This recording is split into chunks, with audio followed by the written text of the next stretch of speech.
The rain hammered down so violently that it felt as if the sky itself was breaking apart.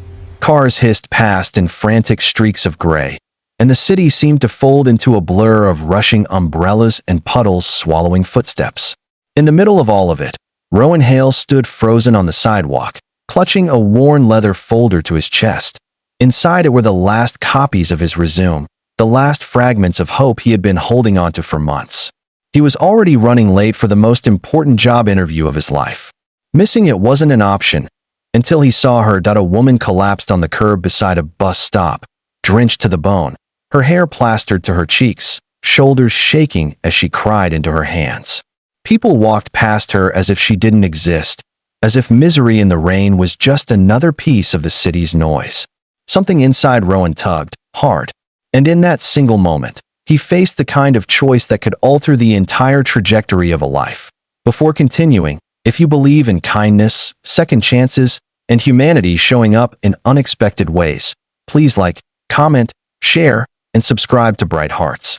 Your support helps these powerful stories reach more hearts. Rowan stood in the rain, torn between obligation and compassion.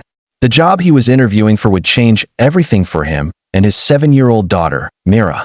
After being laid off over a year ago and drifting between small jobs, he was behind on rent, struggling to keep their lights on, and barely holding their life together.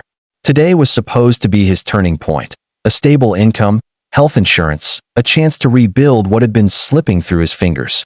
But he just couldn't walk past someone crying alone in a storm. So he ran to the woman. Her name, as he would learn later, was Sarah Luceni. But right then, she was just a stranger curled in on herself, her emerald scarf soaked and clinging like seaweed to her neck. Rowan knelt beside her, his interview time ticking away in his mind like a countdown. He tried speaking gently, almost shouting over the storm. He offered his jacket, then his umbrella, then finally his hand. She hesitated before looking up, her eyes dark with a mix of fear and sorrow, and when she took his hand, her cold fingers trembled against his warmth. He led her to a nearby cafe, a small, quiet place with fogged-up windows and the smell of warm pastries hugging the air. Rowan bought her tea even though he didn't know how he'd afford dinner that night. She tried speaking several times but couldn't get the words out. Her silent tears worried him more than any explanation could have. Eventually, in between shaky breaths, she whispered that she had lost something precious, something she'd worked her whole life for, and she didn't know where she belonged anymore. Rowan didn't press. He knew what loss felt like. He knew what it meant to crumble and still have to stand up again because someone depended on you. He shared pieces of his own story, hoping to help her breathe easier. How he was raising Mira alone after her mother left. How he worked endless shifts that barely paid anything. How today was supposed to be a chance to change everything. When he glanced at the cafe clock, panic shot through him. His interview had started 20 minutes ago. There was no way he could make it. He felt a punch of dread in his stomach. He'd sacrificed the only opportunity he had lined up in months. But when he looked at Sarah, shivering, lost, eyes barely capable of holding themselves steady, he couldn't regret helping her. Even if it meant another month of overdue bills and impossible decisions, he walked her outside once the rain softened, helped her find a rideshare, and wished her well. She held his hand for a long second before stepping inside the car, studying him with an almost startled expression, as though she had never been helped without conditions. She didn't tell him who she really was. Rowan returned home feeling defeated. Mira welcomed him with her usual brightness, jumping into his arms and showing him a sun-shaped drawing she'd made at school. "For good luck," she said. He hugged her tightly, burying his fear beneath a smile. He didn't want her to worry. He didn't want her to see the weight crushing him.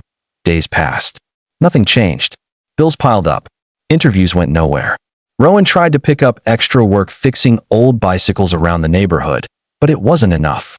Each night after Mira fell asleep, he sat at the kitchen table in the dim light, head in his hands, wondering how much longer he could keep their lives from unraveling. But then, one afternoon, an email arrived. It wasn't from any job listing he had applied for. It was from something called Luceni Foundation Executive Office. At first, he assumed it was a mistake. When he opened it, he reread the message at least 10 times before it sank in. They wanted to schedule a meeting with him. In fact, they requested it as soon as possible. They also mentioned that Ms. Luceni personally recommended him. The name struck him, Sarah, but he quickly dismissed the idea. That drenched woman in the rain couldn't possibly be connected to a foundation, especially one that sounded massive and influential. She hadn't told him anything about her life. She had barely been able to speak. Still, he accepted. When Rowan arrived at the towering glass building downtown, he felt small and out of place. Men in tailored suits and women in sleek dresses hurried past him. He wore his cleanest shirt, the one Mira ironed with her tiny hands because she said, "It looks lucky." And then, as he stepped into the vast office on the 31st floor, he froze. Sarah was there, not drenched, not trembling, not lost. She stood confidently behind a polished desk, her emerald scarf draped elegantly around her shoulders, and he suddenly understood why her last name sounded familiar. The Luceni Foundation belonged to one of the wealthiest philanthropic families in the state. Sarah wasn't an employee. She was the director. She smiled, warm, real, almost relieved, and walked toward him. She explained everything. She had been overwhelmed that morning, not because she had lost a job, but because she had been forced into the position she never wanted. Her father had passed away, leaving her the foundation, and she felt crushed by the expectations, the pressure, the constant public scrutiny. That day, she had run away from her responsibilities, overwhelmed and exhausted, until Rowan stopped for her. She said no one had done that for her in a long time. People approached her for what she could offer them, not for who she was. But Rowan's kindness had been free, human, and without any agenda. She offered him a job, not out of charity, but because she said the foundation needed someone exactly like him. Someone who understood struggle. Someone who understood people. Someone who acted on compassion even when he had everything to lose. The position she offered paid more than any job he had ever dreamed of. It included full benefits, housing assistance, and tuition support for Mira. Rowan felt his voice shake when he thanked her.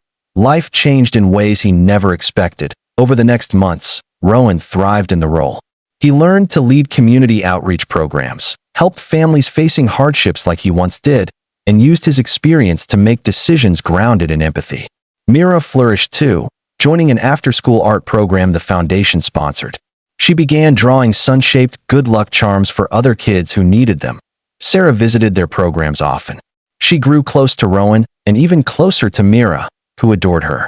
There was an understanding between Rowan and Sarah, quiet, steady, unspoken but warm, built not on status or wealth, but on the moment a drenched stranger was rescued by a man who chose compassion over his own desperation. In time, Sarah admitted that she had been watching Rowan's journey even after that day at the cafe.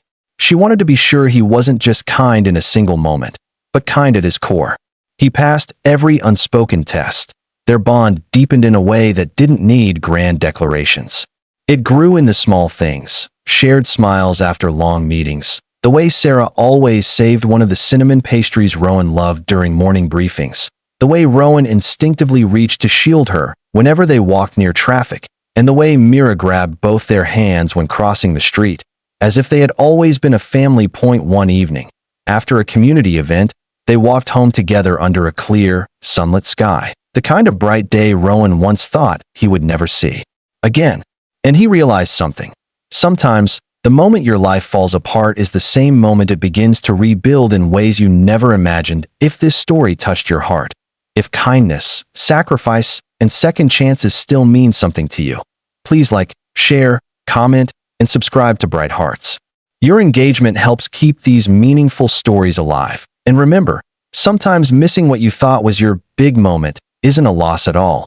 It's just life steering you toward the miracle waiting in the rain.